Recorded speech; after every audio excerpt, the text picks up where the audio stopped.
হে মানুষেরা, তোমাদেরকে কিভাবে আল্লাহ সৃষ্টি করেছেন। প্রথমে আল্লাহ বললেন যে আমি তোমাদেরকে একটি নর এবং একটি নারী হইতে সৃষ্টি করিয়াছি, যেমন আকৃতি ইচ্ছা তেমন আকৃতি দিয়া। এবং তোমাদের এখানে বলা হইল, হে মানুষেরা, পুনরুত্থান সম্পর্কে তোমরা সন্দেহের মধ্যে পতিত হও। সুতরাং নিশ্চয়ই আমরা মাটি হইতে আমরা আল্লাহ তোমাদেরকে সৃষ্টি করিয়াছি, ইহার পর শুক্র হইতে, ইহার পরে রক্তপিণ্ড হইতে, ইহার পরে মাংসপিণ্ড হইতে পরিপূর্ণ আকুতি দিয়া। এই যে পরিপূর্ণ যে আকৃতি দান করিলেন আল্লাহ রাব্বুল আলামিন, তা মানুষকে সৃষ্টি কিভাবে করলো, মানুষকে সৃষ্টি কার থেকে হইল, কিভাবে করলো এবং মানুষের কি করবে ডিটেলস শুরু থেকে শেষ পর্যন্ত দিয়ে রেখেছেন কোরআনুল মাজিদে।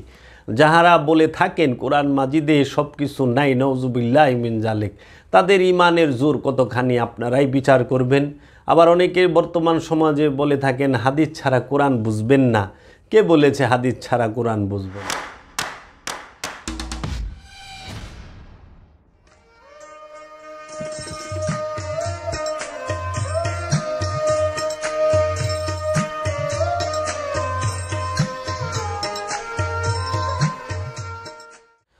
अस्सलामु अलैकुम व रहमतुल्लाहि व बरकातुहू। जाने मन सरम बनाम हुसैन, मुनाम गुलाम गुलामान हुसैन, शाह हस्त हुसैन, बादशाह हस्त हुसैन, दीन हस्त हुसैन, दीन पना हस्त हुसैन, सरदाद नदाद दस्त दर दस्त यजीद, हक्का के बिनाए ला इलाहा हस्त हुसैन। सल्लल्लाहु नबीना सल्लल्लाहु मुहम्मदीन या गौस खुदा मुश्किल कुशा अल मदद कीजिए। या अली या मुश्किल कुशा अली या पंचतन पाक अली या सुनी ज़ात अली। अल्लाहुम्मा सल्लि अला सय्यदना मुहम्मदीन वसीलते इलैका व आलिहि वसल्लम। सुप्रिय दर्शक मंडली এবং আমার প্রিয় আশেকান জাকেরান মহিব্বান এবং গুরু ভাই ও ভক্তবৃন্দ, আজ 28শে নভেম্বর রোজ বৃহস্পতিবার 2024 সাল ইংরেজি। আজকে আমি আপনাদের সামনে উপস্থিত হয়েছি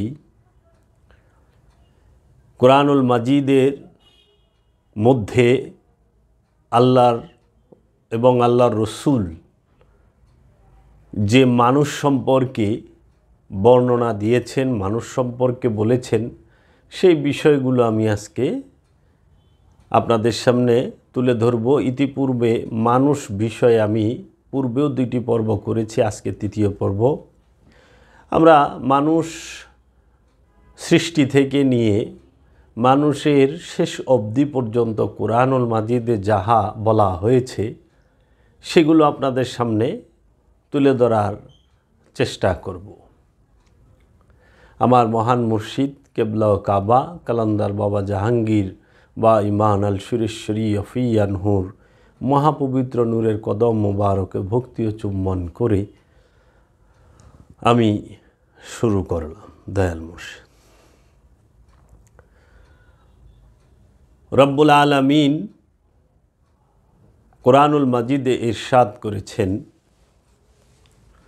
আ হাসিবান নাস আইয়ুতরাকু আইয়ুকুলু আমান্না ওয়া হুম লা ইফতানুন।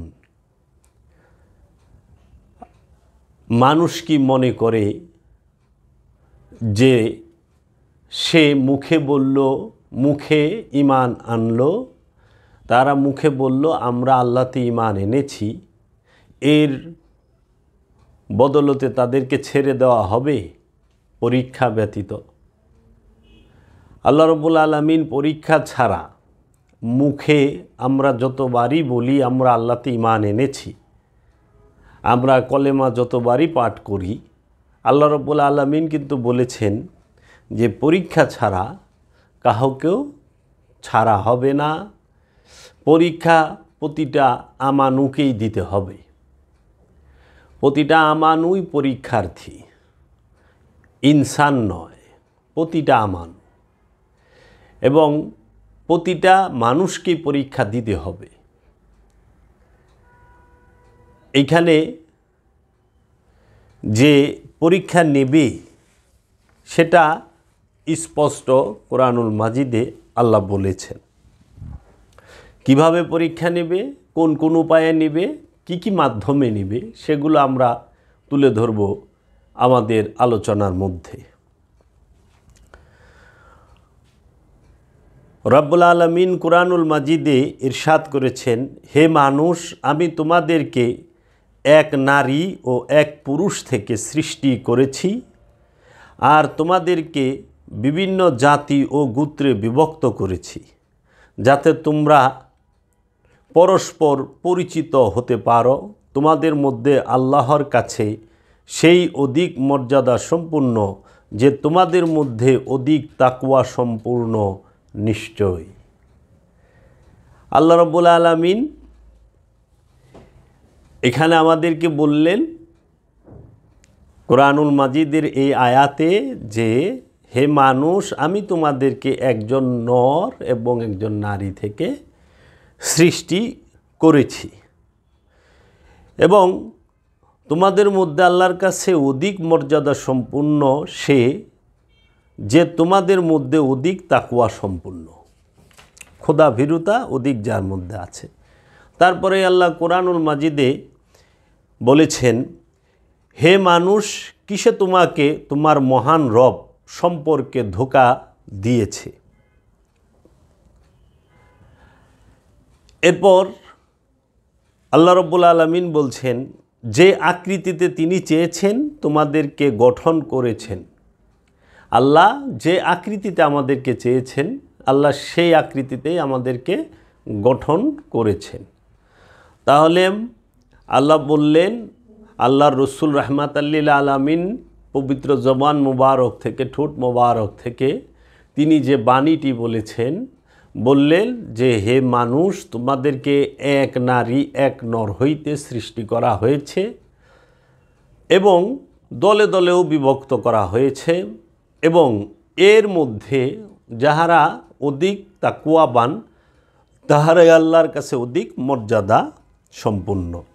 এবং আল্লাহ বললেন, যে আকৃতিতে তিনি চেয়েছেন তোমাদেরকে গঠন করেছেন। তারপরে আল্লাহ রাব্বুল আলামিন বললেন এই কোরআনুল মাজিদের মধ্যেই আমাদেরকে, হে মানুষ তোমাদের রবের ইবাদত করো। বহু বচনে বলা হয়েছে, হে মানুষেরা তোমাদের রবের ইবাদত করো। তোমাদের রবের, আমার রবের বলে নাই, তোমাদের রবের ইবাদত করো, যিনি তোমাদের সৃষ্টি করেছেন এবং যাহারা তোমাদের পূর্ব হইতে তোমরা যেন তাকওয়াকারী হইতে পারো। সূরা বাকারার 21 নম্বর আয়াত। আমার আলোচনার মূল বিষয়টি হচ্ছে, আল্লাহ রাব্বুল আলামিন কোরআনুল মাজিদে ইয়া আইয়ুহান নাস এই যে শব্দটি উচ্চারণ, এই শব্দটি বলেছেন, এইটি কোরআনুল মাজিদের মধ্যে 20 বার আছে। 10 বার আছে মাক্কি ছোরায়, 10 বার আছে মাদানী ছোরায়। আমি সেখান থেকেই তন্ন তন্ন করে খুঁজে এই বিষয়গুলো আপনাদের সামনে তুলে ধরার চেষ্টা করতেছি কোরআনুল কারীম, কোরআনুল হাকিম, কোরআনুল মুবিন, কোরআনুল মাজিদ থেকে। এবং মানুষ সম্পর্কে কোরআনুল হাকিমে যে সত্যবাণীটি বলা হয়েছে, সেগুলো বর্তমান সময়ের মানুষেরা শুনলেই চমকে উঠবে। মানুষ তার নিজেকে অনেক ভালো মনে করে, কিন্তু রব্বুল আলামিন রাসূল সাল্লাল্লাহু আলাইহি ওয়াসাল্লামের মাধ্যমে উসিলায় আমাদেরকে জানিয়ে দিয়েছে মানুষের চরিত্র মোটেও ভালো নয়। তাহলে কার চরিত্র ভালো সেটিও আমরা আলোচনা করব, কার চরিত্র মোটামুটি ভালো সেটাও আমরা আলোচনা করব। তাই আল্লাহ রাব্বুল আলামিন কোরআনুল মাজিদের আরেকটি সূরায় বলতেছেন, হে মানুষেরা, পৃথিবীর মধ্যে যাহা হালাল এবং পবিত্র তাহা তোমরা খাও এবং তোমরা অনুসরণ করিও না শয়তানের পদচিহ্নগুলির, নিশ্চয়ই সে তোমাদের জন্য প্রকাশ্য শত্রু। শয়তানের জন্য প্রকাশ্য শত্রুই হইল মানুষ, এবং মানুষের জন্য প্রকাশ্য শত্রু শয়তান। তো মানুষকে বিপথে নেয় শয়তান। তাই কুরআনুল মাজিদে সূরাতুল বাকারার 167 নম্বর আয়াতে 168 নম্বর আয়াতে আপনারা দেখবেন, ওয়ালা তাত্তাবিউ খুতিয়াতিশ শাইতান ইন্নাশ শাইতানু লাকুম আদুউম মুবিন। এবং তোমরা অনুসরণ করিও না শয়তানের পদচিহ্নগুলো, এবং শয়তান হচ্ছে তোমাদের জন্য প্রকাশ্য শত্রু। কার জন্য? মানুষের জন্য। মানুষের জন্য প্রকাশ্য শত্রু যিনি, তার নাম হচ্ছে শয়তান।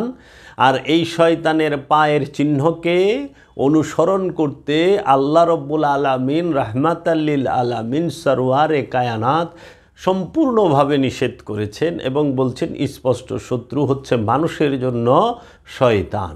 তাহলে মানুষ শয়তানের পায়ের চিহ্ন অনুসরণ করে, এইটা 100% গ্যারান্টি সহ আমরা কুরআনুল মাজিদে পেলাম সূরাতুল বাকারার 168 নম্বর আয়াতে। আল্লাহ রব্বুল আলামিন মানুষকেও সাবধান করেছেন শয়তানের থেকে, আবার আমানুকেও সাবধান করেছেন শয়তানের ধোঁকা থেকে। এই মানুষই কিন্তু আমানু হয়। তো এই শয়তান যে প্রকাশ্য শত্রু আল্লাহ স্পষ্ট বলে দিলেন, এবং মানুষ যে শয়তানের পায়ের চিহ্ন অনুসরণ করে তার দলিলটিও এখানে আমরা পাই। তারপরে রব্বুল আলামিন বলতেছেন, হে মানুষেরা তোমাদের রবকে ভয় করো, নিশ্চয়ই সাআতের প্রকম্প ভয়ঙ্কর জিনিস। হে মানুষেরা তোমরা তোমাদের রবকে ভয় করো, নিশ্চয়ই সাআত, সাআত মানে মৃত্যুর এক নাম হচ্ছে সাআত, কিয়ামত, সাআত। এই যে বিষয়টা বলা হয়েছে এটা সূরা ইয়াসিনও আছে, ইন কানাত ইল্লা সাইহাতাও।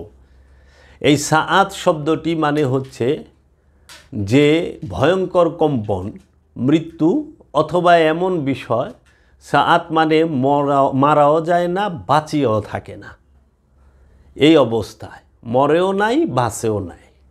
এই রকম অনেকেরই দেখেন না যে মৃত্যুর আগ মুহূর্তে সে এমনভাবে বিছনায় পড়ে যায় যে তার মুখের উপরে, তার নাকের উপরে মাছি বসলে সে হাত দিয়ে তাড়াইতে পারে না, ফু দেও তাড়াইতে পারে না, মাছি দিয়ে বইরা থাকে, মানুষের তাড়াইতে হয়। এই অবস্থাটাকেই বলা হয় সাআত। সে মরেও না, আবার বাইচাও থাকে না। এই সাআতের কম্পন থেকে আমাদেরকে সচেতন করা হচ্ছে রবের তরফ হইতে। এবং মানুষকে আল্লাহ বললেন, যেই দিন তোমরা তাহা দেখিবে সেই দিন প্রত্যেকে ভুলিয়া যাইবে স্তন্যদানকারী, তাহা হইলে যাহাকে সে দুধ পান করাইয়াছে, এবং গর্ভপাত করিবে প্রত্যেক গর্ভবতী তাহার গর্ভের বস্তুকে, এবং মানুষদেরকে দেখিবে মাতালের মতো, এবং তাহারা যদিও মাতাল নহে, কিন্তু আল্লাহর আযাব বড়ই কঠিন। সূরা হজের 2 নম্বর আয়াত।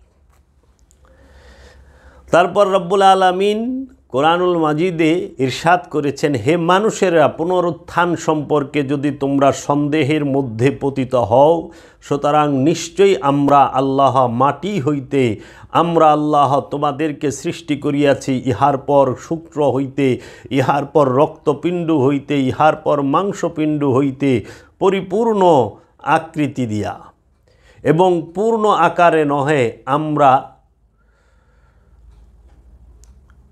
আমরা আল্লাহ সত্য সৃষ্টি করি তোমাদের জন্য, এবং জরায়ুগুলির মধ্যে আমরা আল্লাহ স্থায়ী করি, যেমন নির্দিষ্ট সময় পর্যন্ত। আমরা আল্লাহ চাই, ইহার পর আমরা আল্লাহ তোমাদেরকে বাহির করি শিশু ইহার পর তোমাদের যেন যৌবনে পৌঁছাইয়া যাও এবং তোমাদের মধ্য হইতে কাহাকেও আগেই মৃত্যু দেওয়া হয় এবং তোমাদের মধ্য হইতে কাহাকেও দুর্দশাগ্রস্ত বয়সের দিকে লইয়া যাওয়া হয়, যেন সব কিছু জানিয়া লইবার পরেও কিছুমাত্র জ্ঞান থাকে না। এবং তুমি দেখিতেছ শুষ্ক জমিনের উপর যখন আমরা পানি বর্ষণ করি, তাহা সতেজ হয় এবং ফুলিয়া উঠে এবং সর্বপ্রকার উদ্ভিদ উদ্গত করে। আল্লাহ রব্বুল আলামিন সূরা হজের 5 নম্বর আয়াতে বললেন, হে মানুষেরা, তোমাদেরকে কিভাবে আল্লাহ সৃষ্টি করেছেন।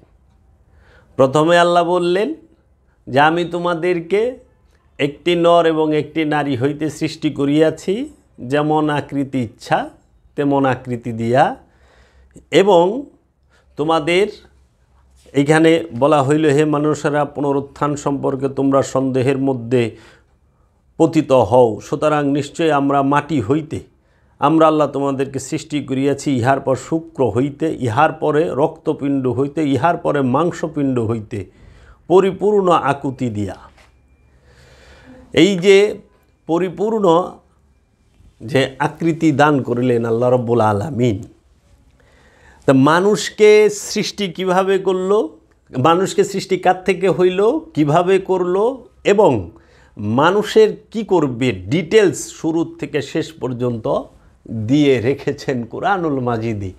যাহারা বলে থাকেন কোরআন মাজিদে সব কিছু নাই, নওজুবিল্লাহ মিন জালেক, তাদের ইমানের জোর কতখানি আপনারাই বিচার করবেন। আবার অনেকে বর্তমান সমাজে বলে থাকেন হাদিস ছাড়া কোরআন বুঝবেন না। কে বলেছে হাদিস ছাড়া কোরআন বুঝবো না?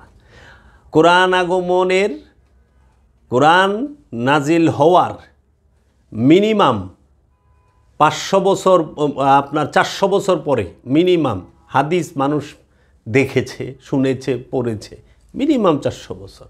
কারণ কোরআন আসছে রসুলের সাথে, রসুল নিয়ে আসছে কোরআন।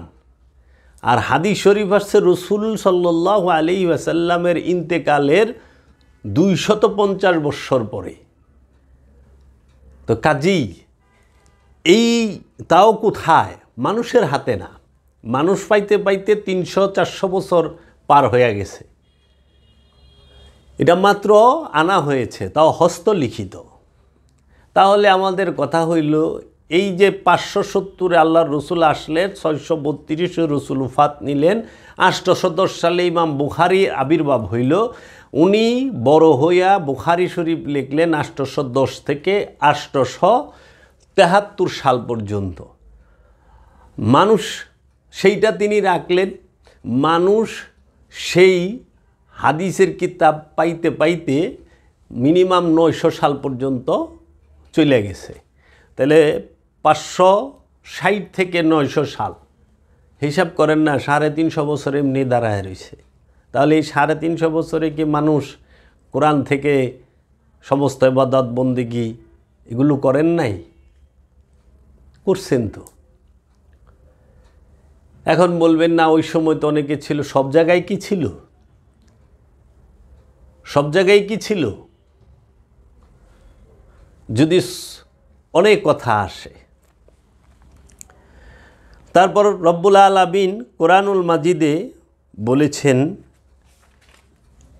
হে মানুষ, তোমরা তোমাদের রবকে ভয় করো এবং সেই দিনকে ভয় করো যেই দিন পিতা তার সন্তানের কোনো উপকার করতে পারবে না এবং সন্তানও তার পিতার কোনো উপকারে আসবে না।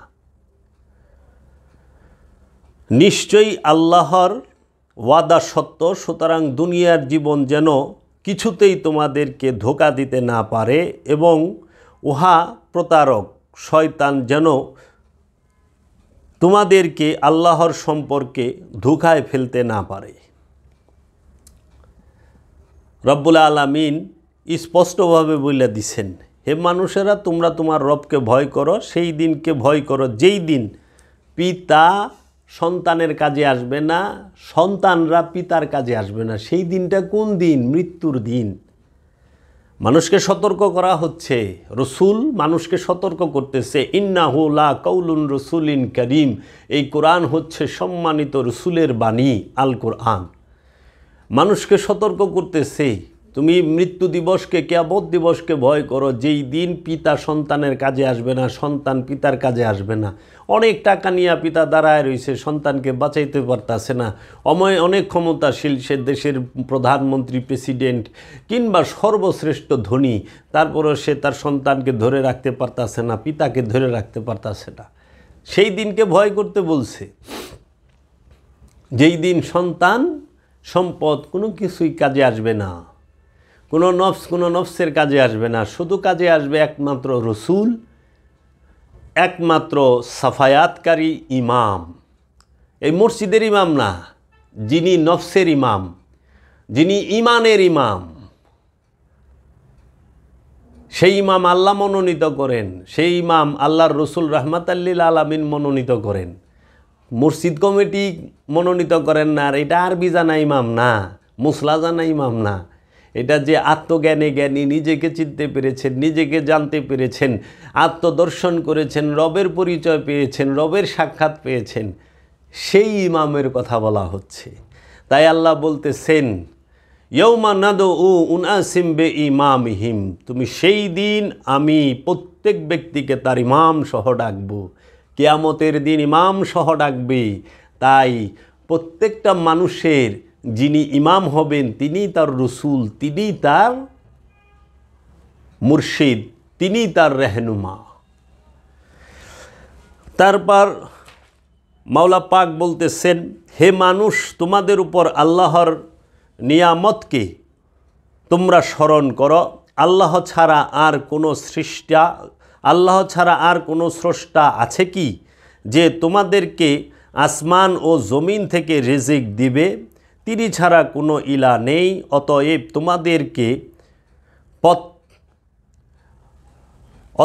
তোমাদেরকে কোথায় ফেরানো হচ্ছে? সূরা ফাতিরের 3 নম্বর আয়াত খুলে দেখবেন। তাইলে আল্লাহ রাব্বুল আলামিন বলতেছেন, হে মানুষ, তোমাদের উপর আল্লাহর নিয়ামতকে তোমরা স্মরণ করো। এই নিয়ামত কোন নিয়ামত? প্রতিটা জিনিসের দুইটা দিক আছে, একটি জাহির, একটি বাতেন, একটি বাহির, একটি ভেতর, একটি হাকিকি, একটি মেজাজি, একটি আনুষ্ঠানিক, একটি মূল, একটি জাত, একটি সিফাত। এই নিয়ামতের মধ্যেও হাকিকি এবং মেজাজি।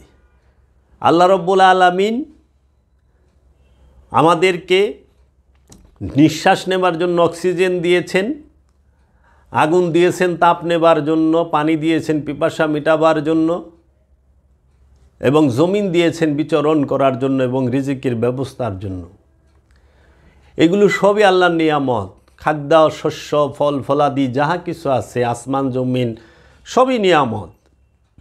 কিন্তু সর্বশ্রেষ্ঠ নিয়ামত আল্লাহ যাকে বলেছেন হাকিকি নিয়ামত, সেই নিয়ামতটি হচ্ছে সরওয়ারে কায়নাত, মুফাখখারে মৌজুদাত, তাজে দারে মদিনা, তাজে দারে হরম, সাহেবে মেরা সুলতানে আম্বিয়া, সাহেবুল জামাল সৈয়দুল বশর, ইমামে কিবলাতাইন, ইমামুস সাকলাইন, আবুল কাশেম মুহাম্মদ মুস্তফা আহমদ মুস্তফা সাল্লাল্লাহু আলাইহি ওয়াসাল্লাম। তিনি হচ্ছেন রবের সবচেয়ে বড় হাকিকি নিয়ামত।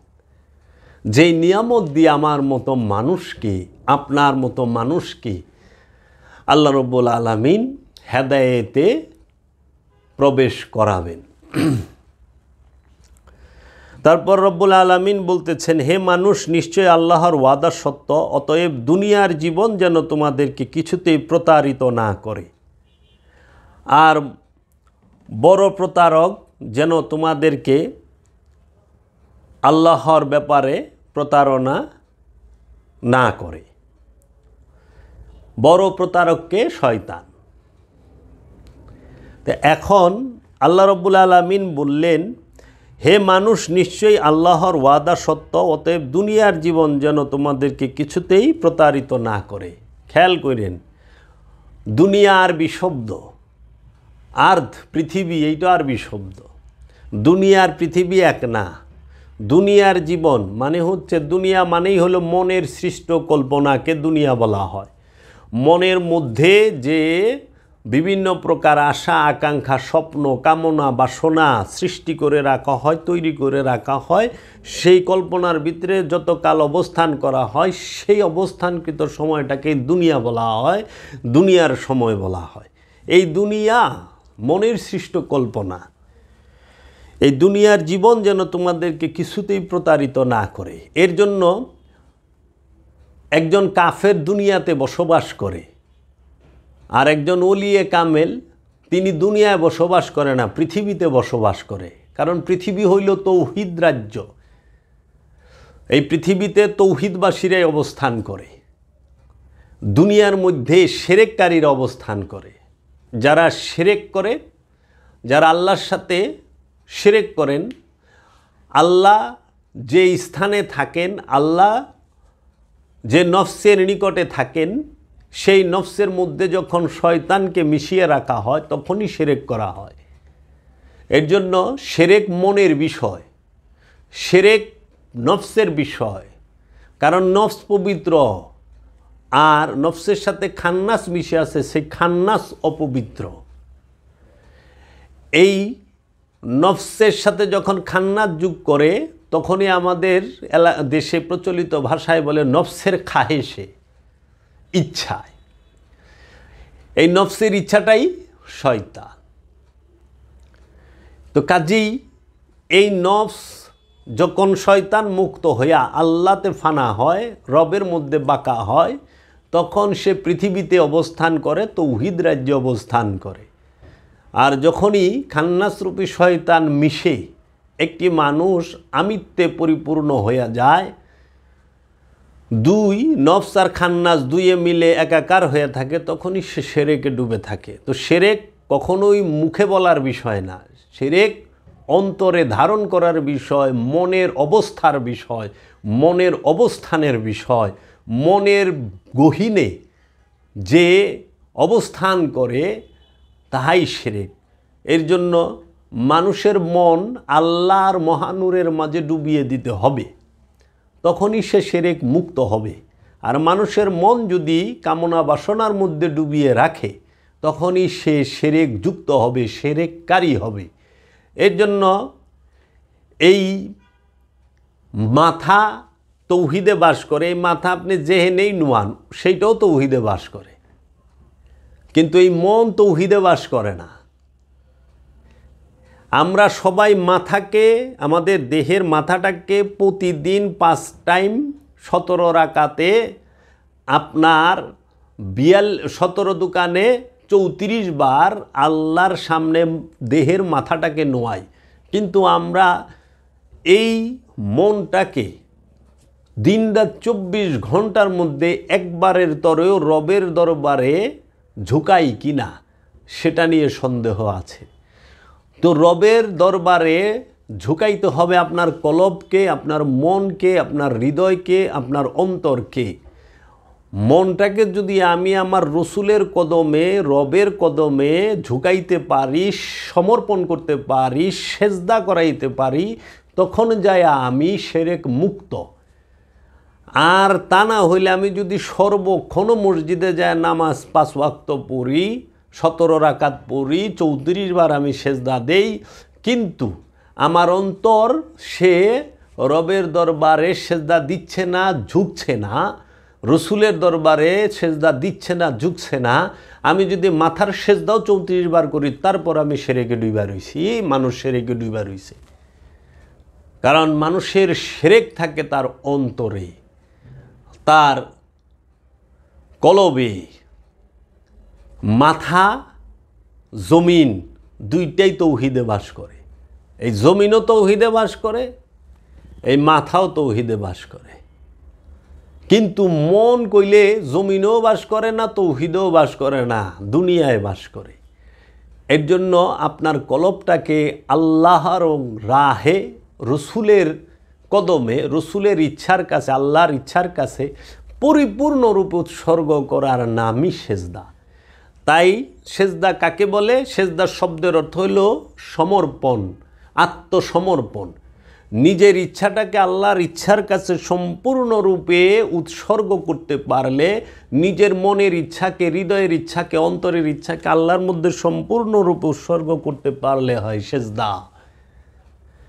আর এই মাথা জমিনে নত হওয়ার নাম সেজদা মেজাজি, এটা আনুষ্ঠানিক সেজদা, দেখানো সেজদা। কিন্তু হাকিকি সেজদা কইলে নিজের ইচ্ছাকে আল্লাহর ইচ্ছার মধ্যে সম্পূর্ণরূপে উৎসর্গ করা। এর জন্য যারা নিজের ইচ্ছাকে রবের ইচ্ছার কাছে উৎসর্গ করতে পারে নাই, তারা কিন্তু রবের দরবারে সেজদা করতে পারে নাই, অনুষ্ঠান পালন করতে পেরেছে। এই আল্লাহ যে হুকুম করেছেন, এই যে আমি বলতেছি মানুষকে কি কি আল্লাহ বলছে, এই বিষয়গুলো মেনে নেওয়ার নাম সেজদা। আচ্ছা, এরপরে আল্লাহ রব্বুল আলামিন আমাদেরকে বললেন যে হে মানুষ, কিসে তোমাকে তোমার মহান রব সম্পর্কে ধোঁকা দিচ্ছে। আল্লাহ মানুষকে জিজ্ঞেস করতেছেন, হে মানুষ, কিসে তোমাকে আল্লাহর এই তোমার মহান রব সম্পর্কে ধোঁকা দিয়েছে। এখন এই রবকে পরিচয় পাইতে গেলে আল্লাহ রব্বুল আলামিন আমাদেরকে কি বললেন সেটি আমরা এখন জেনে নেব। আল্লাহ রব্বুল আলামিন আমাদেরকে বললেন, হে মানুষ, রসুল রবের তোমাদের রসুল রবের পক্ষ হইতে, হে মানুষ, রসুল রবের পক্ষ হইতে তোমাদের নিকট সত্যসহ আসিয়াছেন, সুতরাং তোমরা ঈমান আনয়ন করো, তাহা হইলে তোমাদের মঙ্গল হইবে। দেখেন আল্লাহর ডাকটা কি। আল্লাহ যে বলল, হে মানুষেরা, তোমরা তোমার রবকে ভয় করো, তোমরা তোমার রবের হুকুম মানিয়া চলো, তোমরা শয়তানকে অনুসরণ করো না, শয়তানের পায়ের চিহ্ন অনুসরণ করো না। তাহলে আমরা যে এখন রবকে মানুম, কিভাবে মানুম, কোনভাবে মানুম? আমরা রবকে ভয় কিভাবে করব, আমরা রবকে সেজদা কিভাবে করব, আমরা রবকে রুকু কিভাবে দেব, আমরা রবের দরবারে কিভাবে দাঁড়িয়ে রবকে আমরা ডাকব, জিকির করব, তাসবিহ পড়ব, আমরা রবকে রুকু করব, সেজদা করব, আমরা রবের দরবারে ফরিয়াদ করব। তার জন্য রব্বুল আলামিন এই মানুষকে বলল, ইয়া আইয়ুহান নাস, হে মানুষেরা, রসুল রবের পক্ষ হইতে তোমাদের নিকট সত্যসহ আসিয়াছেন। রসুল আসে, রসুল জন্মায় না, রসুল আসে। কি নিয়ে আসে? সত্যসহ আসে। আর মানুষ জন্মায় কি নিয়া জানেন? সীমিত জ্ঞান নিয়া। মানুষ জন্মায় কি নিয়া জানেন? সে শুধু দুধ পান করার জ্ঞান নিয়ে জন্মায়। আল্লাহ নিজে বলছেন, আমি তো শুধু তোমাদেরকে দুধ পান করার জ্ঞান দান করে পৃথিবীতে পাঠিয়েছি, তোমরা দুধ পান করা ব্যতীত আর কিছু জানতা না। আমি তো তোমাদেরকে সীমিত জ্ঞান দিয়ে পাঠিয়েছি। এটা হলো মানুষের ফিতরাত, মানুষের নিয়ে আসা অর্জন। আর রসুল সম্পর্কে আল্লাহ বলতেছেন, হে মানুষ, রসুল রবের পক্ষ হইতে তোমাদের নিকট সত্যসহ আসিয়াছেন, সত্য নিয়ে আসছেন, সুতরাং তোমরা ঈমান আনয়ন করো, তাহা হইলে তোমাদের মঙ্গল হইবে। সূরা নিসা 170 নম্বর আয়াত, একটু পাঠ করে দেখবেন। তারপরে রব্বুল আলামিন বলতেছেন, হে মানুষ, অবশ্যই তোমাদের রব হইতে তোমাদের নিকট বুরহান মানে প্রমাণাদি আসিয়াছে এবং তোমাদের প্রতি প্রকাশ্য নূর নাজিল করিয়াছে। তাহলে আল্লাহ রব্বুল আলামিন রসুলকে কি দিয়া পাঠাইলেন? আল্লাহ বলতেছেন, স্পষ্ট কোরআন বলতাছি, মূল এই ওহাবি সালাফি খারিজিরা রসুলকে মানুষ বলে, মানুষ বানাইবার চেষ্টা করে। নাউজুবিল্লাহি মিন যালিক। দেখেন মানুষের গুণ কি আর রসুলের গুণ কি, আমি একদম ক্লিয়ার করে দেব কোরআন থেকে। আল্লাহ বললেন, তোমাদের মাঝে রসুল সত্যসহ আসিয়াছেন, আগমন করিয়াছেন। তাহলে রসুল আসলেন সত্যসহ। তারপরে বলতেছেন, অবশ্যই তোমাদের রব হইতে তোমাদের নিকট যে রসুল এসেছেন তিনি বুরহান প্রমাণাদি নিয়ে এসেছেন এবং তিনি প্রকাশ্য নূর এবং নাজিল করেছেন আল্লাহ। তাইলে রসুল সত্য নিয়ে আসছে, রসুল বুরহান হয়ে আসছেন, রসুল নূর হয়ে আসছেন। তারপরে আল্লাহ রাব্বুল আলামিন বলতেছেন যে বলে দিন হে মানুষ, বলে দিন হে মানুষেরা, প্রকৃতপক্ষে আমি তোমাদের জন্য অত্যন্ত স্পষ্ট সতর্ককারী। তাহলে রসুল সতর্ককারী। কয়টা পাইলাম? 4টা, গুইনেন কর দিয়া। আয়াত পড়লাম 3টা। তারপরে বলতেছে রসুল সম্পর্কে আল্লাহ, হে মানুষেরা, একটি উপমা সামনে ধরা হইতেছে, সুতরাং তোমরা মনোযোগ দিয়া শোনো। ইহার প্রতি নিশ্চয়ই যাহাদেরকে তোমরা ডাকিতেছ আল্লাহর পরিবর্তে, তাহারা কখনোই সৃষ্টি করিতে পারে না একটি মাছি, এবং যদি তাহার সেই জন্য একত্রিত হয়, এবং যদি তাহাদের হইতে মাছি ছিনাইয়া লয়, ইহা হইতে কোনো কিছুই উদ্ধার করিতে পারিবে না দুর্বল প্রার্থী এবং যাহার কাছে চাওয়া হয়। এই আয়াতটি রসুল সংক্রান্ত নয়। তারপর আল্লাহ বলতেছেন, যখন তোমরা কথা বলবে তোমরা ন্যায্য বলিবে, স্বজনের সম্পর্ক হইল এবং আল্লাহকে দেওয়া অঙ্গীকার প্রদত্ত করিবে। এই যে দেখেন, সূরা 6 নম্বর সূরার 152 নম্বর আয়াতে বলতেছে, যখন তোমরা কথা বলবে তোমরা ন্যায্য বলিবে, ন্যায় কথা বলবেন, স্বজনের সম্পর্ক হইলেও এবং আল্লাহকে দেওয়া অঙ্গীকার প্রদত্ত করিবে। তাহলে স্বজনের সম্পর্কও যদি হয়, আপনার আত্মীয় স্বজনও যদি কোনো অন্যায় করে, সেইখানে ন্যায্য কথা বলার জন্য আল্লাহ 6 নম্বর সূরার 152 নম্বর আয়াতে বলতেছেন যে আপনারা ওয়াদা কইরাইছেন আপনারা সত্য সাক্ষী দিবেন। তাহলে 29শে সেপ্টেম্বর আমার বাড়িতে যে হামলা হইল মৌলবাদী জঙ্গি গোষ্ঠী দ্বারা, এই আত্মীয় স্বজন যারা আছেন, যারা নিজেদেরকে দিনের দাওয়াত দেনেওয়ালা মনে করেন এবং মুসলমান মনে করেন, তাহারা কি এই আয়াত মানছেন? তাহারা কি ন্যায্য কথা বলেছেন? আত্মীয় স্বজনের মুখের উপরে ন্যায় কথা বলতে পারছেন না? আল্লাহর দরবারে জবাবদিহি করতে হবে, কঠিন আযাব অপেক্ষা করতেছে। ভয় করেন আল্লাহকে, ধর্মের নামে অধর্ম কইরেন না। তারপর আল্লাহ বলতেছেন রসুল সম্পর্কে, সিরাতাল মুস্তাকিম আমার পথ, সুতরাং তোমরা ইহার অনুসরণ করিবে এবং ভিন্ন পথ অনুসরণ করবে না, তাহলে তো তোমাদেরকে তার পথ থেকে বিচ্ছিন্ন করে দেবে। এখন আপনারা যদি খেয়াল করেন,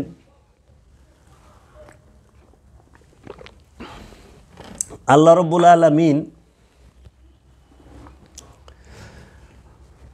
আমাদেরকে কি করলে আমরা বিভ্রান্ত হব, বিপথগামী হব এবং আমাদেরকে কে ধোঁকা দিচ্ছে সব একদম দিবালোকের মতো ক্লিয়ার স্পষ্ট করে আল্লাহ বলেছেন। কিন্তু বর্তমানে এই বিষয়গুলো শুরু থেকে শেষ পর্যন্ত মিলাইতেও পারে না, বলতেও পারে না, উল্টা এই আজগবি শরীফ হুজুর শরীফ থেকে আইনা সত্যকে চাপা দিয়া থুয়া দেয়। কত সুন্দর করে আল্লাহ স্পষ্ট বলছে যে আল্লাহ রাব্বুল আলামিন বলতেছেন সিরাতাল মুস্তাকিম আমার পথ, সুতরাং তোমরা ইহার অনুসরণ করিবে। সিরাতাল মুস্তাকিম কার পথ? আল্লাহর পথ। আল্লাহ বলছেন তো সিরাতাল মুস্তাকিমকে আল্লাযিনা আনআমতা আলাইহিম, আল্লাহ আপনি যাদেরকে পুরস্কার দিছেন তারাই সিরাতাল মুস্তাকিম। তাহলে আল্লাহ পুরস্কার কারে দিল? আল্লাহ কোরআনে সূরা নিসায় বলল, আনামাল্লাহু আলান নবিয়্যিন ওয়াস সিদ্দিকিন ওয়াস শুহাদা ওয়াস সালিহিন। নবীনদেরকে, সিদ্দিকিনদেরকে, শুহাদাদেরকে, সালেহিনদেরকে। শহীদ কাকে বলে?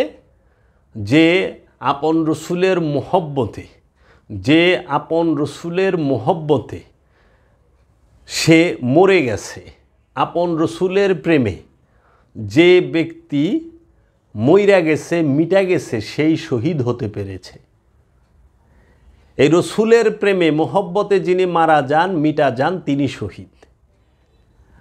কারণ রসুল সিরাতাল মুস্তাকিম, সিরাতাল মুস্তাকিম আল্লাহর পথ, আল্লাহর পথে ফি সাবিলিল্লাহ, সাবিলিল্লাহর পথে যে মারা যায় তিনি লা ইয়ামুতু বালাহিয়া, বরং জীবিত।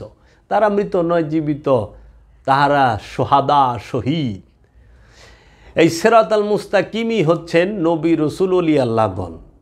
কোরআনে আমরা সূরা ফাতিহায় নামাজে দাঁড়িয়ে গিয়ে পড়ি যে আল্লাহ আমাদেরকে সিরাতাল মুস্তাকিম দান করেন, আমাদেরকে সিরাতাল মুস্তাকিমের পথে চালান। আর নামাজ পড়া বাইরে আতে মসজিদ থেকে এত বড় বাঁশের লাঠি লইয়া সিরাতাল মুস্তাকিমের বাড়ির দিকে রাত 10টার সময়, রাত 3টার সময়, রাত 2টার সময় ওলি আল্লাহর দরবারের দিকে বাঁশ নিয়ে ছুটলেন। তারপরে যায় সেইখানে ভাঙ্গা চুইরা তসনস আগুন ধরায় দিলেন। তারপরে ওইখানকার মহিষ, গরু, দুম্বা, ছাগল, মুরগি, ভেড়া সব চুরি কইরা। আর চুরটা কি? পাঞ্জাবি পরা, পাগড়ি পরা, টুপি পরা, দাড়িয়ালা চুর। আগে করছে ভিক্ষা, অহনে করে ডাকাইতি। আগে করছে ভিক্ষা, অহনে করে সন্ত্রাসী, জঙ্গিবাদী। আগে করছে ভিক্ষা, এখন দেখবেন যায়া যে তাহারা কি করতেছে, এই ডাকাইতি শুরু করছে দিনের বেলায়। এটা কি খাড়া ডাকাইতি না, জুলুম না?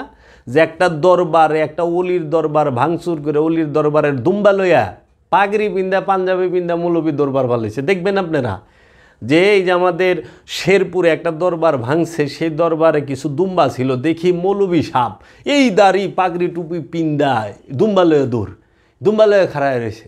কারণ একটা দুম্বার দাম মিনিমাম 2-2.5 লাখ টাকা, 2 বছরের বেতন একসাথে পাইতেছে। বিশাল ব্যাপার। দেখি 2 মহিষলে মৌলবী ছুটছে। কি ব্যাপার? কই যান? কই কি ওই যে সিরাতাল মুস্তাকিম যারা হেগোবাইত পাইছিল এ যাই গনিমতের মাল। আগে আসছিল ভিক্ষু, কখন হয়েছে ডাকাইত, ঘরে ঢুইকা ডাকাইতি করে দিনের বেলায়। আমার বাড়িতে 29শে সেপ্টেম্বরে 30শে সেপ্টেম্বর এই ভিক্ষুকের দলে আয়া ডাকাইতি করে গেছে। মানে ঝাড়ুর থেকে শুরু কইরা একদম ফ্যান পর্যন্ত, মানে জমিন থেকে শুরু করে আসমান পর্যন্ত কিচ্ছু ছাড়ে নাই। নাট বোল্ট টাইট দেওয়ানের চাবিটাও লয়ে গেছে, লোহা লক্কর সব চুরেরা লয়ে গেছে, ভাঙ্গা চুরা তসনস করে এই ভিক্ষুকের দলে। আপনারা দেখবেন এই আমার এই আলোচনায় ভিডিওতেও সেট হয়ে যাব। এর জন্য এই মানুষগুলোকে আল্লাহ স্পষ্ট বইলা থইছে যে তোমরা সিরাতাল মুস্তাকিমের অনুসরণ করো। তো নামাজ পইরা বাঁশের লাঠি লয়ে সিরাতাল মুস্তাকিমের বাড়িঘর ভাঙ্গা সিরাতাল মুস্তাকিমের লুড়াইয়া জঙ্গলে পাঠায় দেয়, দেশ ছাড়া করে দেয়। এটা কি এখন নতুন? না, পূর্বেও ছিল, পূর্বেও ছিল। আপনারা কোরআনুল মাজিদের সূরাতুল আম্বিয়ার, হ্যাঁ আমি কিছু গোপন পয়েন্ট দিই আপনাকে। আপনারা সূরাতুল আম্বিয়ার 4 নম্বর আয়াত আপনারা পড়বেন। 3 নম্বর আয়াতটা, 3 নম্বর আয়াতের শেষে দেখবেন আল্লাহ বলতেছেন, আর তাদের অন্তরগুলো মশগুল এবং জালেমেরা লুকাইয়া গোপনে আলোচনা করে যে নয় কি এই ব্যক্তি একমাত্র তোমাদের মতো মানুষ। জালেমেরা রসুলকে গোপনে পরামর্শ কইরা দারুল উলুমে, দারুল ইমারতে বইয়া গোপনে পরামর্শ কইরা জালেমেরা বলে নয় কি এই ব্যক্তি তোমাদের মতো মানুষ। দেখেন এখনকার যারা আলেম নামের জালেম, এরা কি রসুলরে বলে না যে তুমি তো রসুল আমাদের মতো মানুষ? আল্লাহ কোরআনে সূরা আম্বিয়ার 3 নম্বর আয়াতের শেষে বইলা থইছে, পড়েন, আমি আয়াত সহ বইলা দিছি। তোমরা কি তবে জাদুর কবলে পড়িবে এবং তোমরা দেখিতেছ? একটু বইলা দেখেন সূরা আম্বিয়ার 3 নম্বর আয়াতে যে জালেমেরা বলে রসুল আমাদের মতো মানুষ, নয় কি এই ব্যক্তি তোমাদের মতো মানুষ। তোমরা কি জাদুর কবলে পড়েছ? আরেকটা আয়াতের দলিল দেমু যে কোরআনে কাফেরেরা বলে তুমি আবার হ্যাঁ তুমি কিভাবে রসুল হইলা? তুমি তো আমাদের মতো খাও, আমাদের মতো পান করো, আমাদের মতো বাজারে যাও, আমরা যেই বাজারে যাই সেই বাজারে যাও, আমরা যা খাই তাই খাও, আমরা যা পান করি তাই পান করি, তো তুমি রসুলুল্লাহ কেমনে? এটা কাফেরে রাখো। ওই আয়াত নাম্বারটা কইলাম না, যদি কেউ দরকার হয় কানে কানে জিগাইবেন, কয়ে দিম, বাইতে আইবেন, হিগাই দিমু, দেখাই দিমু। কোরআন গবেষণা করে কথা কই, ক্যাম্বাস কইরা না, আজগবি শরীফ পইরা কথা কই না। কোরআনের কোনখানে কি আছে বাবা জাহাঙ্গীরের দয়ায় আর আমার বাবা মৌলানা কাজী আফসারউদ্দিনের শিক্ষায় আমাকে জানা আছে, এইটুক দয়াল শিখাইছে। এখন আমরা এই যে রব্বুল আলামিন বললেন তোমরা সিরাতাল মুস্তাকিমের অনুসরণ করবে, তা আমরা সিরাতাল মুস্তাকিম সহ্য করতে পারি না, আমরা এখন সিরাতাল শয়তান, এই যে শয়তানের অনুসারী হয়ে গেছে। এখন করে শয়তানের ইবাদত, কয় আমরা আল্লাহর ইবাদত করি। আল্লাহর ইবাদত যে করে হ্যাঁ দুম্বার দিকে চায় থাকে, মোষের দিকে চায় থাকে, তাও চুরিকরণের লেগা টিন লোহা লক্কর কিচ্ছু ছাড় দেয় না। ডেকসি কিনা কান্দে ঘুরে লয়ে যেতেছে, বালিশ তুষক কিনা মাথায় ঘুরে লয়ে যেতেছে, বাইতে থুইয়াই মসজিদে যায় নামাজ পড়ব। আহারে কি ইমানদার! হ্যাঁ,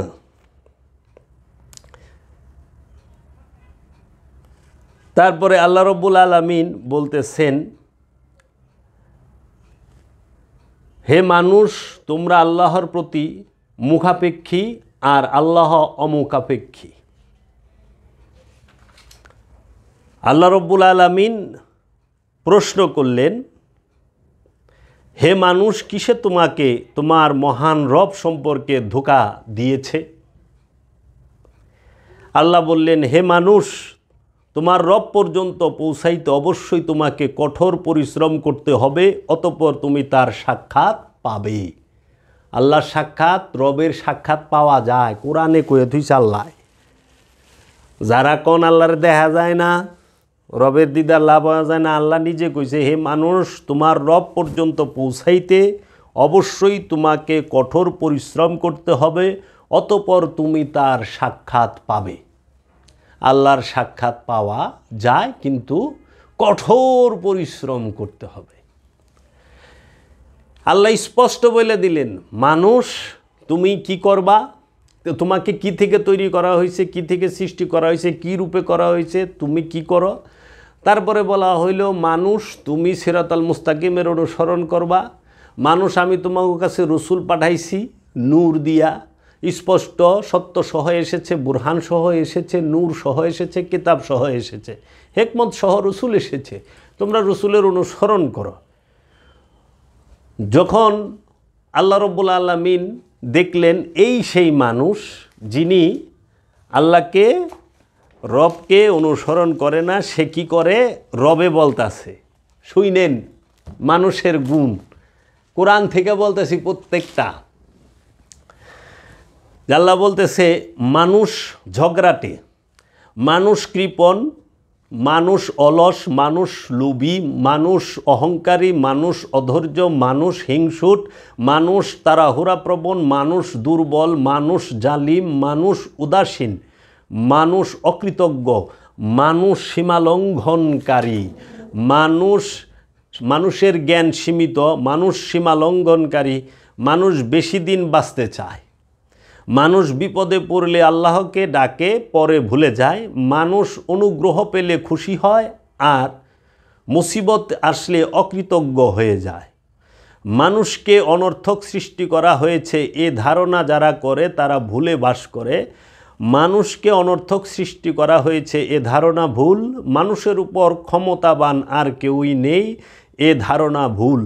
মানুষকে কেউ দেখছে না এ ধারণাও ভুল। মানুষের সম্পদ তাকে চিরস্থায়ী করে রাখবে এ ধারণাও ভুল। মানুষ মরলে আবার জীবিত হবে না এ ধারণাও ভুল। মানুষের মুনাফেকি ধরা পড়বে না এ ধারণাও ভুল।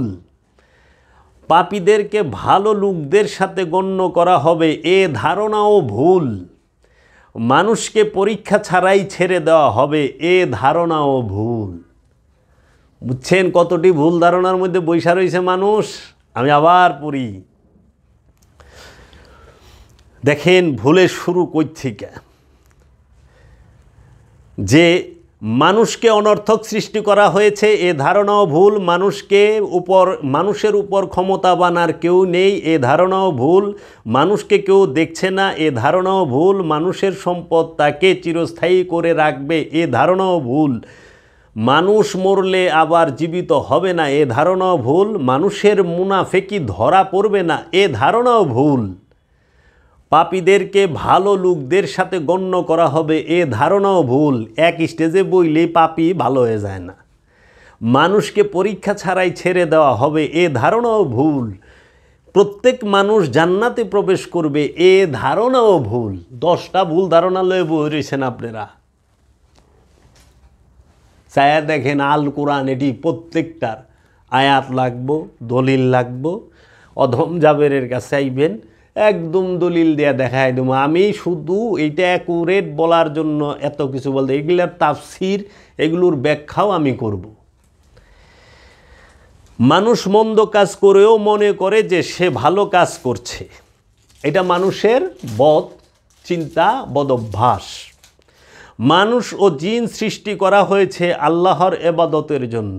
মানুষকে কেন এবং জিনকে কেন সৃষ্টি করা হয়েছে? আল্লাহর ইবাদতের জন্য। আর অন্য কাউকে ইবাদতের জন্য সৃষ্টি করা হয় নাই, তারা ইবাদত আল্লাহর করতেছে, তারা রানী। কিন্তু মানুষ আর জিন ইবাদত করে না দেখে আল্লাহ বলছেন কি, ওমা খালাকতুল জিন্নি ওয়াল ইনসি ইল্লা লিআবুদুনি, আমি কি জিন এবং ইনসানকে আমার ইবাদত করার জন্য তৈরি করি নাই? আল্লাহ বলতেছে। আবার আল্লাহ বলতেছে লাকাদ জারানা লি জাহান্নামা কাসীরাম মিনাল জিন্নি ওয়াল ইনসি, আমি অধিকাংশ জিন এবং ইনসানকে জাহান্নামের ইন্ধন দেওয়ার জন্য তৈরি করেছি। মানুষকে সৃষ্টি করা হয়েছে পরীক্ষা করার জন্য। মানুষ একে অপরের জন্য পরীক্ষা স্বরূপ। একজন মানুষকে দিয়ে আরেকজন মানুষকে আল্লাহ পরীক্ষা করেন। আল্লাহ ভালো মন্দ উভয়টি দিয়েই পরীক্ষা করেন। দেখেন আল্লাহ কয়টা পরীক্ষা নেন। আল্লাহ বলছেন মানুষ ও জিন সৃষ্টি করা হয়েছে আল্লাহর ইবাদতের জন্য, মানুষকে সৃষ্টি করা হয়েছে পরীক্ষা করার জন্য, মানুষকে একে অপরের জন্য পরীক্ষা স্বরূপ, মানুষ একে অপরের জন্য পরীক্ষা স্বরূপ, মানুষ একে অপরের জন্য পরীক্ষা স্বরূপ। আল্লাহ ভালো মন্দ উভয় দিয়েই পরীক্ষা করেন। তারপরে আল্লাহ বলতেছেন আল্লাহ ভয়, ক্ষুধা এবং সম্পদ, স্বাস্থ্য ও ফসলের ক্ষতি দিয়ে পরীক্ষা করেন। তারপরে আল্লাহ রাব্বুল আলামিন বলতেছেন মানুষ আল্লাহর পক্ষ থেকে যাই পায় সবই পরীক্ষার জন্য পায়। মানুষ আল্লাহর পক্ষ থেকে যাহা কিছু পায় সবই পরীক্ষার জন্যই পায়। মানুষের মধ্যে কেউ ভালো কাজ জীবন দিয়ে দেয়, মানুষের মধ্যে কেউ ভালো কাজে জীবন দিয়ে দেয়, আবার মানুষের মধ্যে কেউ মন্দ কাজে, ভালো মন্দ উভয় দুটি করে। মানুষের মধ্যে যে যা করবে সে তারই ফলাফল ভোগ করবে। তারপর আল্লাহ রাব্বুল আলামিন বলতেছেন মানুষ যা কিছু করে আল্লাহ তার হিসাব রাখেন। আপনার ভাবার কারণ এটা নাই যে আল্লাহ রাব্বুল আলামিন আপনার সব কিছুর হিসাব রাখে না। তাই বাংলার জমিনে একজন ওলিয়ে কামেল সুফি সাধক ভবা পাগলা তিনি বলছেন তুমি ভেবেছ কি মনে এই ত্রিভুবনে তুমি যাহা করে গেলে কেউ তো জানে না, বারে বারে আর আশা হবে না। তুমি যাহা করিয়াছ হেথায় চিত্তগুপ্ত লিখিয়া ভরিলেন খাতায়, তোমার বিচার করিবেন সেই বিধাতায়, যাহার কাছে ফাঁকি ঝুঁকি কিছুই চলে না। হে শক্তির পূজারীরা, ক্ষমতায় যাওয়ার জন্য, ক্ষমতাকে আঁকড়ে ধরে রাখার জন্য তোমরা যেই রূপ নির্লজ্জের মতো মিথ্যা জুলুম অত্যাচার করিতেছ, চিরস্থায়ী ক্ষমতাবান হবার জন্য তোমরা মানুষের হক নষ্ট করছ, মানুষকে নির্বিচারে হত্যা করতেছ, মানুষকে জুলুম করতেছ, মানুষ সে খাবারের কষ্টে ভুগতেছে, বস্ত্রে অন্যের কষ্টে ভুগতেছে। এই বিষয়গুলো তোমরা ইচ্ছাকৃতভাবে যে মানুষে মানুষে মারামারি হানাহানি ঝগড়াঝাটি লাগিয়ে রাখো, তোমাদের বিচার একদিন সেই বিধাতা করবেন যাহার কাছে কোনো ফাঁকি ঝুঁকি চলে না। আমরা রাজনীতির ময়দানে দেখি যে দলই ক্ষমতায় আসুক সেই দলের নেতারা ওই সাথে সাথেই বেকসুর খালাস হয়ে যায়, আর বিরোধী দলে যারা থাকেন তারা খালি জেলে ঢুকে অপরাধী, চুরি বাটপারি সব। কিন্তু আল্লাহর দরবারে তো এইরকম নাই যে অমুক দল আইছে তাগো দইরা জেলে দাও, অমুক দল আইছে বেকসুর খালাস দাও। আল্লাহর দরবারে ফাঁকি ঝুঁকি চলবে না, হুঁশিয়ার, সাবধান। আল্লাহ রব্বুল আলামিন বলছেন, মানুষ যাহা কিছু করে আল্লাহ তাহার হিসাব রাখেন। মানুষ সকলেই তার কর্মফল দেখতে পাবে। মানুষ কিয়ামতের দিন নিজ নিজ কর্মফল ভোগ করবে। সকল মানুষকে সঠিক পথ দেখাবার জন্য আল্লাহ নবী রসুলদেরকে কেতাব, হেকমত, আয়াত, ফুরকান, রহমত, নিয়ামত ও বরকত দিয়ে পাঠিয়েছেন। হে মানুষ, তোমাদের রবের ইবাদত করো, যিনি তোমাদের সৃষ্টি করিয়াছেন এবং যাহারা তোমাদের পূর্ব হইতে, তোমরা যেন তাকওয়াকারী হইতে পারো। এখন আমার এই মানুষ সম্পর্কে যে বিষয়গুলো, যে ইয়া আইয়ুহান নাস বলে আল্লাহ রব্বুল আলামিন কোরআনে যতবার ডেকেছেন ইয়া আইয়ুহাল ইনসান বলে, প্রতিটা আয়াত আমি বাংলা অর্থ আপনাদের সামনে তুলে ধরেছি আপনাদের বোঝার জন্য। এবং মানুষ কি নিয়ে এসেছে আল্লাহর দরবার থেকে, মানুষকে কি দিয়ে আল্লাহ পাঠিয়েছে সেটাও আল্লাহ বলে দিয়েছেন। এবং আল্লাহ রব্বুল আলামিন মানুষকে সৃষ্টি করেছেন একটি নর এবং একটি নারী হইতে, এবং বলছেন যে নুতফা হইতে বীর্য হতে, আপনার নুতফা থেকে, জমাট বাঁধা রক্ত থেকে এবং মাংসপিণ্ড হতে। যেমন আকৃতি চেয়েছেন আল্লাহ তেমন আকৃতি দিয়েছেন। দিয়ে যখন মানুষ পৃথিবীর বুকে এসেছেন তখন আল্লাহ মানুষকে সতর্ক করেছেন, হে মানুষ, তোমরা কিন্তু আল্লাহকে, তোমাদের রবকে রেখে শয়তানের পায়ের চিহ্ন অনুসরণ করিও না। শয়তান তোমাদের জন্য প্রকাশ্য শত্রু। আল্লাহ বললেন, হে মানুষ, আমি তোমাদেরকে পাঠিয়েছি সীমিত জ্ঞান দিয়ে, দুধ পান করার জ্ঞান দিয়া। হে মানুষ, আমি তোমাদেরকে পাঠিয়েছি, তোমরা জন্মগত কৃপণ, জন্মগত ঝগড়াটে, জন্মগত অলস, সৃষ্টিগতভাবেই লোভী, সৃষ্টিগতভাবেই অহংকারী, সৃষ্টিগতভাবেই অধৈর্য, সৃষ্টিগতভাবেই হিংসুর, তাড়াহুড়াপ্রবণ, দুর্বল, জালিম, উদাসী, অকৃতজ্ঞ, সীমা লঙ্ঘনকারী। এইরকমভাবে অনেক রকম বিশেষণ দিয়া বুঝাই করে দিচ্ছে, আনুমানিক 30টার উপরে আছে। তখন বলল যে তোমরা, আমি এত নিয়ামত নাজ নিয়ামত দেওয়ার পরে কেন অকৃতজ্ঞ হচ্ছ? তোমরা পরিত্রাণ পাইতে চাইলে, হে মানুষ, আমার তরফ হইতে তোমাদের কাছে আমার সিরাত আল মুস্তাকিম এসেছেন, আমার রসুল এসেছেন, আমার হাবিব এসেছেন, রাহমাতাল লিল আলামিন, রসুল আল্লাহ, নবী আল্লাহ, ওলি আল্লাহ, আউলিয়া কেরাম এসেছেন। তোমরা তাদেরকে অনুসরণ করো, রসুলকে অনুসরণ করো। রসুল তোমাদের কাছে সত্য সহ এসেছেন, রসুল তোমাদের কাছে স্পষ্ট নূর নিয়ে এসেছেন, রসুল স্পষ্ট বুরহান, দলিল প্রমাণ নিয়ে এসেছেন, রসুল তোমাদের কাছে আয়াত নিয়ে এসেছেন, রসুল তোমাদের কাছে হিকমত নিয়ে এসেছেন, রসুল তোমাদের কাছে ফুরকান নিয়ে এসেছেন, রসুল তোমাদের কাছে কোরআনুল হাকিম, কোরআনুল মুবিন, কোরআনুল করিম, কোরআনুল মাজিদ নিয়ে এসেছেন। তোমরা এই রসুলকে অনুসরণ করো। হে আমানুগণ, তোমরা আমার রসুলের হাতে হাত দিয়া বায়াত হও, তোমরা আমার রসুলের এবং আমার অনুসরণ করো। তোমরা আমার রসুলকে অনুসরণ করো, তাহলে আল্লাহকে অনুসরণ করা হবে।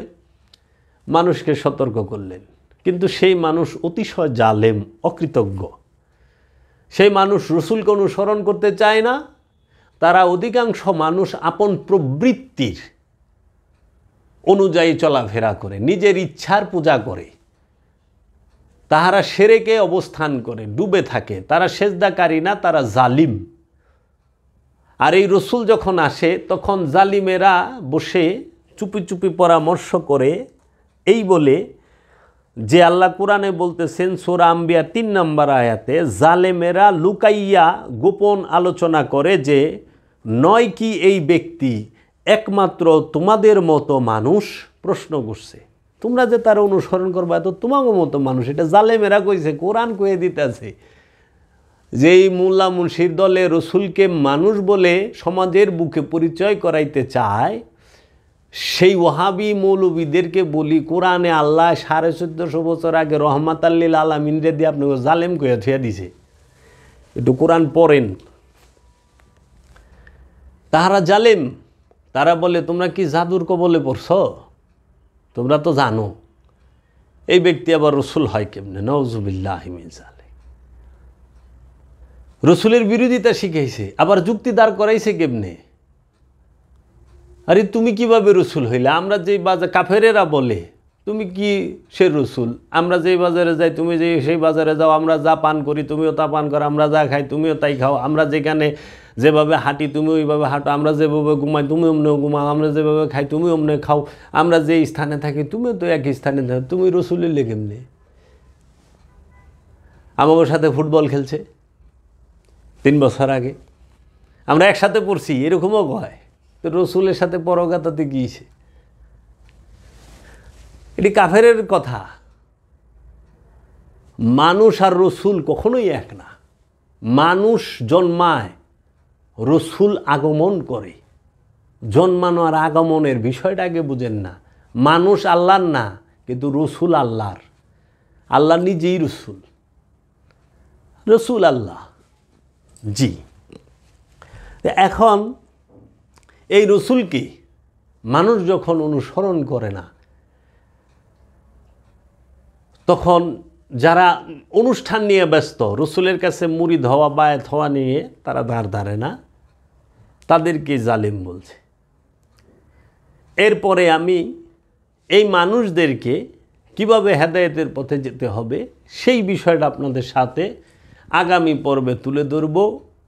আজকে আমি এই মানুষ সম্পর্কে আলোচনাটি এখানেই রাখতে চাই। পরিশেষে বলতে চাই যে বা যাহারা ধর্মের নামে অধর্মকে সমাজের বুকে প্রচার করতেছে এবং স্বার্থবাদী ধর্মের প্রচার হচ্ছে এবং বস্তুবাদী ধর্মের এবং সৈনিক ধর্মের প্রচার হচ্ছে, যাহার জন্য সৈনিকের মতো অনুষ্ঠান খুব কড়াকড়িভাবে পালন করেও দুম্বা চুরি,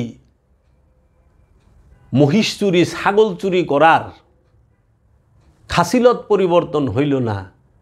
মসজিদের ইমাম সাহেবরা যদি দুম্বা চুরি আর ছাগল চুরি করে, মোরগ চুরি করে, মানুষের বাড়িতে আগুন দেয়, এটাই ধ্বংসের আলামত। এগুলো থেকে বের হইতে হবে। কেন এগুলো থেকে বের হইতে পারে না? ইন্না সলাতা তানহা আনিল ফাহশাই ওয়াল মুনকার। এই নামাজি সর্বপ্রকার ফাহেসা থেকে, এই সলাত সংযোগ যোগাযোগ রসুলের সাথে সর্বপ্রকার অপরাধ অপকর্ম থেকে বিরত রাখবে। তাদেরকে কেন রাখতে পারে না? একটা কারণে। সেই কারণটা হইল তারা আনুষ্ঠানিক নামাজ পড়ে কিন্তু দায়মি নামাজ ছেড়ে দিয়েছে। পররে দায়মি নামাজ, নিজ মুকাম চিনে, মুর্শিদ দরে জানো মন, নবীর মিম্বর কোনখানে। না পড়িলে দায়মি নামাজ, সে কি রাজি হয়? কোথায় খোদা, কোথায় সেজদা করেছ সদায়। দায়মি নামাজ ছাড়া স্বভাবের পরিবর্তন আসবে না, নফস মুতমাইন হবে না, নফস তাজাক্কা হবে না।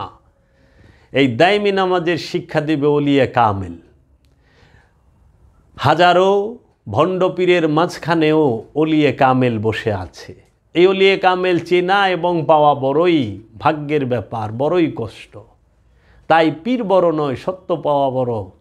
হে সাধক মুরিদ, শত শত পীর পাল্টাও, যদি সত্য না পাও। বাবা জাহাঙ্গীর।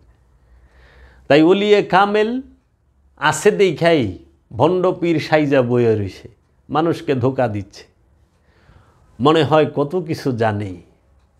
তাই আমার বাবা বলছে, কিছু কথা মুখস্থ করে একজনকে হারায় দেওয়া যায়, মনে কি তৃপ্তি পাওয়া যায়? অপকর্ম থেকে বিরত থাকা যায় না। তাই আমার দয়াল বাবা জাহাঙ্গীর আমাকে তার ভাণ্ড থেকে অনেক রহমত দান করেছেন। আমি চিরকৃতজ্ঞ আমার দয়াল মুর্শিদের কাছে। তাই আমি আমার মুর্শিদের কদম মুবারকে এবং আমার মুর্শিদের সমস্ত নূরের আওলাদের কদম মুবারকে ভক্তি ও চুম্বন রেখে এখানেই রাখলাম। আসসালামু আলাইকুম ওয়া রাহমাতুল্লাহি ওয়া বারাকাতুহু। জয় গুরু, জয় বাবা জাহাঙ্গীর। और या मोहम्मद रोज अजल से, या मोहम्मद रोज अजल से मैं तेरा दीवाना हूँ। या मोहम्मद रोज अजल से मैं तेरा दीवाना हूँ। अरे या